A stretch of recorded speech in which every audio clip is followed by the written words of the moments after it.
आप देखिए बिहार में मुसलमानों का वोट, वो एक मुस्लिम वोटरों का जो खेल है वो किस कदर चल रहा है। हैदराबाद के सांसद असदुद्दीन ओवैसी भी बिहार में इंडी गठबंधन से मुस्लिम वोटों की सौदेबाजी कर रहे हैं। इंडी गठबंधन को यह डर दिखा रहे हैं कि हाथ मिला लो नहीं तो मुस्लिम वोट कटेंगे और बीजेपी जीत जाएगी। बिहार में वक्फ कानून के साथ साथ इंडी गठबंधन ने वोटर लिस्ट में रिवीजन के मुद्दे को भी पकड़ लिया। इस मुद्दे को सबसे पहले ममता बनर्जी ने उठाया और बंगाल में बैकडोर से एनआरसी लागू करने का माहौल बन रहा है, ऐसी बातें कह दी। फिर असदुद्दीन ओवैसी ने भी इसे एनआरसी लागू करने की साजिश बता दिया। आरजेडी भी इस मुद्दे पर माहौल बना रही है कि मोदी शाह जो है वो बैकडोर से चुनाव आयोग के माध्यम से एनआरसी ले आए। तेजस्वी यादव आरोप लगा रहे हैं कि प्रधानमंत्री नरेंद्र मोदी ने निर्वाचन आयोग को बिहार की समस्त मतदाता सूची को निरस्त कर केवल 25 दिन में 1987 से पूर्व के कागजी सबूतों के साथ नई मतदाता सूची बनाने का निर्देश दिया। आरजेडी का आरोप है कि चुनावी हार की बौखलाहट में बीजेपी अब बिहार और बिहारियों से मतदान का अधिकार छीनने का षड्यंत्र कर रही है। एक बार तेजस्वी यादव क्या कह रहे हैं सुन लीजिए, फिर आपको बिहार में वोटर लिस्ट के मुद्दे का सच क्या है, क्या वाकई बैकडोर से एनआरसी आ गई है, सारे फैक्ट्स बताता हूं। हम सबके गरीब, पिछड़ा, दलित, अति पिछड़ा, अल्पसंख्यक समाज के गरीबों का वोट का अधिकार भी छीनने का काम करने जा रही है। अभी नया इलेक्शन कमीशन का नोटिफिकेशन आया है कि 8 करोड़ वोटर का फिर से वो नया सूची बनाने जा रहे हैं। आप लोग सचेत रहिएगा, ध्यान रखिएगा कि वोटर लिस्ट से किसी का नाम हटे ना। ये बड़ी साजिश है। चुनाव आयोग के एक्शन को लेकर इंडी गठबंधन माहौल बना रहा है कि मानो चुनाव आयोग चोरी छिपे सरकार के कहने पर कोई ऐसा काम कर रहा है जो इस देश में कभी नहीं हुआ और जो उसे कभी करना भी नहीं चाहिए और शायद उसके पास पावर भी ना।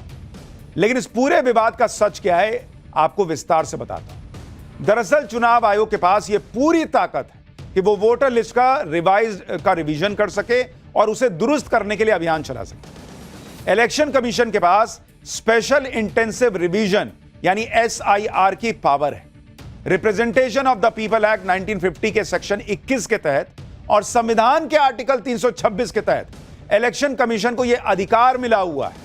आर्टिकल 326 कहता है कि सिर्फ वो व्यक्ति जो 18 साल से ज्यादा उम्र का है और जो भारतीय नागरिक है सिर्फ वही वोट डाल सकता है और सही वोटर कौन है इसको जांचने का पूरा अधिकार चुनाव आयोग के पास है। तो बॉस, जो अधिकार संविधान दे रहा है ये लोग छीन लेंगे क्या? दूसरी बात, ऐसा पहली बार नहीं हो रहा कि बिहार में ऊपर से नीचे तक वोटर लिस्ट को दुरुस्त करने का काम हो रहा है। ऐसा अभियान साल 2003 में भी चलाया जा चुका है और चुनाव आयोग कह रहा है कि भाई 22 साल हो गए, क्या ठीक से लिस्ट नहीं बननी चाहिए? इसके अलावा देश के अलग अलग हिस्सों में अलग अलग साल में ऐसी ड्राइव्स होती रही हैं। आप यह भी समझिए कि चुनाव आयोग बिहार में वोटर लिस्ट का रिवीजन कर क्यों रहा है। पिछले 22 साल में वोटर लिस्ट में बहुत बड़ा बदलाव हुआ है। वोटर लिस्ट में बहुत नाम जोड़े और हटाए गए, बहुत तेजी से शहरीकरण और पलायन हुआ। इतने सालों में बहुत से ऐसे मतदाता हैं जिनका 2-2 जगह रजिस्ट्रेशन हो गया, जिसकी वजह से उनकी एक से ज्यादा एंट्री है। चुनाव आयोग कह रहा है कि इसको ठीक से बना लेते हैं। दिक्कत क्या है? 1950 से लेकर अभी तक कई बार ऐसा हो चुका है और बिहार में खुद लास्ट 2003 में हुआ है। तो इसमें इतना हंगामे की बात क्या है भाई? और चुनाव आयोग को लेकर इंडी गठबंधन आरोप लगा रहा है कि चुनाव आयोग तो मनमाने तरीके से काम कर रहा है। चुनाव से 3-4 महीने पहले ही क्या ऐसा अभियान क्यों चला रहा है, जबकि सच यह है कि वोटर लिस्ट में रिवीजन के लिए तय नियम है। नियम के मुताबिक जैसे ही वोटर लिस्ट को लेकर स्पेशल इंटेंसिव रिवीजन का ऐलान होता है वैसे ही चुनाव आयोग पॉलिटिकल पार्टीज को इसकी जानकारी देता है और उनका सहयोग मांगता है। चुनाव आयोग हर पार्टी से हर पोलिंग स्टेशन के लिए बूथ लेवल एजेंट अपॉइंट करने के लिए कहता है। ये बूथ लेवल एजेंट चुनाव आयोग के बूथ लेवल ऑफिसर के साथ मिलकर काम करते हैं। अगर उन्हें कोई आपत्ति होती है तो वो चुनाव आयोग से आपत्ति दर्ज करा सकते हैं। सिर्फ इतना ही नहीं, 1 अगस्त 2025 को नए इलेक्टोरल रोल का ड्राफ्ट आएगा और 1 अगस्त से 1 सितंबर पूरे 1 महीने तक सारी पॉलिटिकल पार्टी और आम नागरिकों को मौका दिया जाएगा कि अगर कोई छूट गया है या ड्राफ्ट में कोई कमी है तो उसमें सुधार कर लिया जाएगा। इसके बाद 30 सितंबर को यानी ड्राफ्ट आने के 2 महीने बाद फाइनल वोटर लिस्ट आने जा रही है। हर चीज हर पॉलिटिकल पार्टी को पता होगी। उनका booth level agent booth level officer के साथ जा के हर जगह देखेगा क्या काम हो रहा नहीं हो रहा, तो फिर क्या गड़बड़ हो जाएगी बॉस? और इनका ही वोटर कैसे गायब हो जाएगा लिस्ट से? इनको इतना कॉन्फिडेंस कैसे है? बीजेपी का क्यों नहीं गायब हो जाएगा? बीजेपी को पता है कि कौन हमको वोट देता है कौन नहीं देता है।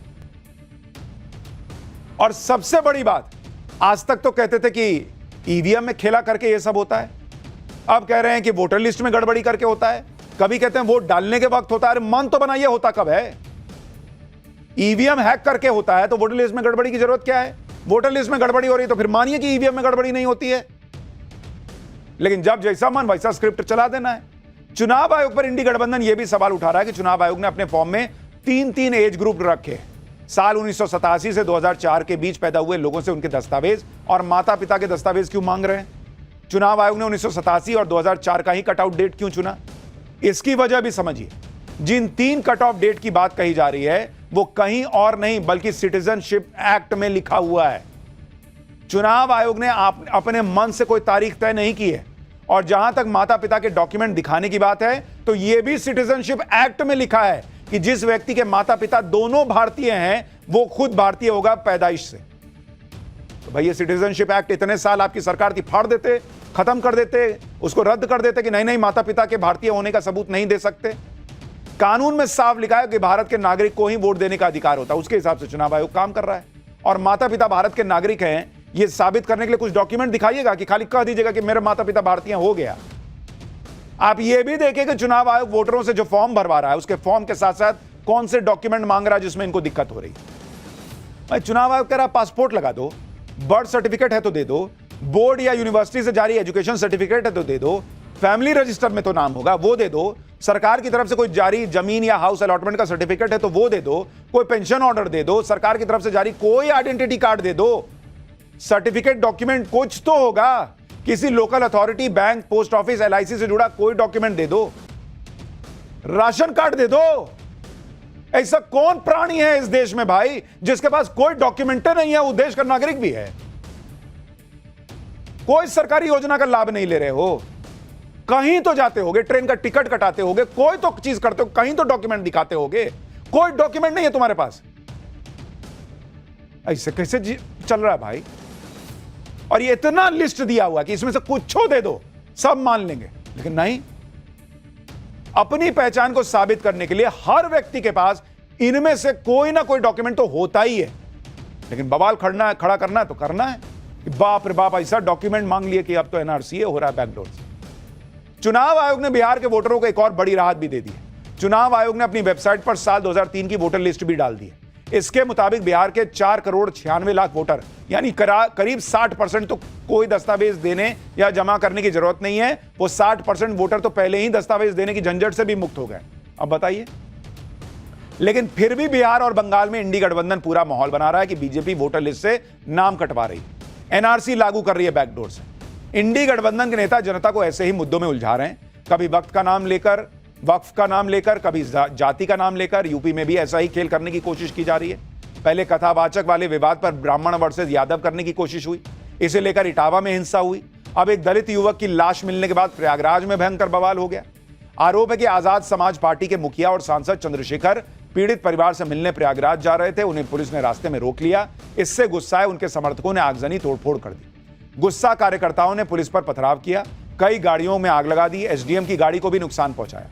यूपी पुलिस ने इस मामले में चंद्रशेखर आजाद के 50 समर्थकों को गिरफ्तार किया है। इनके खिलाफ एनएसए के तहत एक्शन होगा। हालांकि चंद्रशेखर आजाद का कहना है कि हिंसा फैलाने वाले उनके समर्थक थे ही नहीं। यूपी में यह सब चल रहा है, जाति संघर्ष को हवा दी जा रही है, जाति की राजनीति के खिलाफ बोलने वालों को टारगेट किया जा रहा है।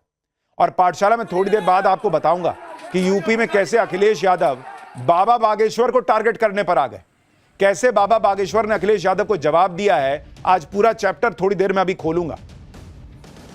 लेकिन मुद्दा वक्फ का हो, जाति का हो, वोटर लिस्ट का हो, टारगेट पर नरेंद्र मोदी हैं। इंडी गठबंधन दिन रात नरेंद्र मोदी को कुर्सी से हटाने के सपने देखता रहा है, फिर चाहे उसके लिए कुछ भी करना पड़े।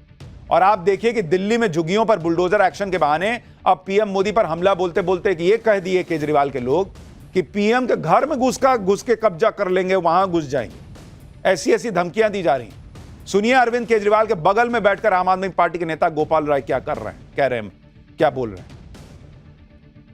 तुम्हारा बुलडोजर है, जहां चाहो वहां चला दो, लेकिन एक बात याद रखना, जिस प्रधानमंत्री आवास में प्रधानमंत्री रहते हैं, अगर गरीबों की झुग्गियां उजड़ेगी अगर गरीबों के घर से बाहर करोगे तो एक दिन प्रधानमंत्री कार्यालय में, प्रधानमंत्री आवास में प्रधानमंत्री को हम सब मिलकर के बाहर करेंगे।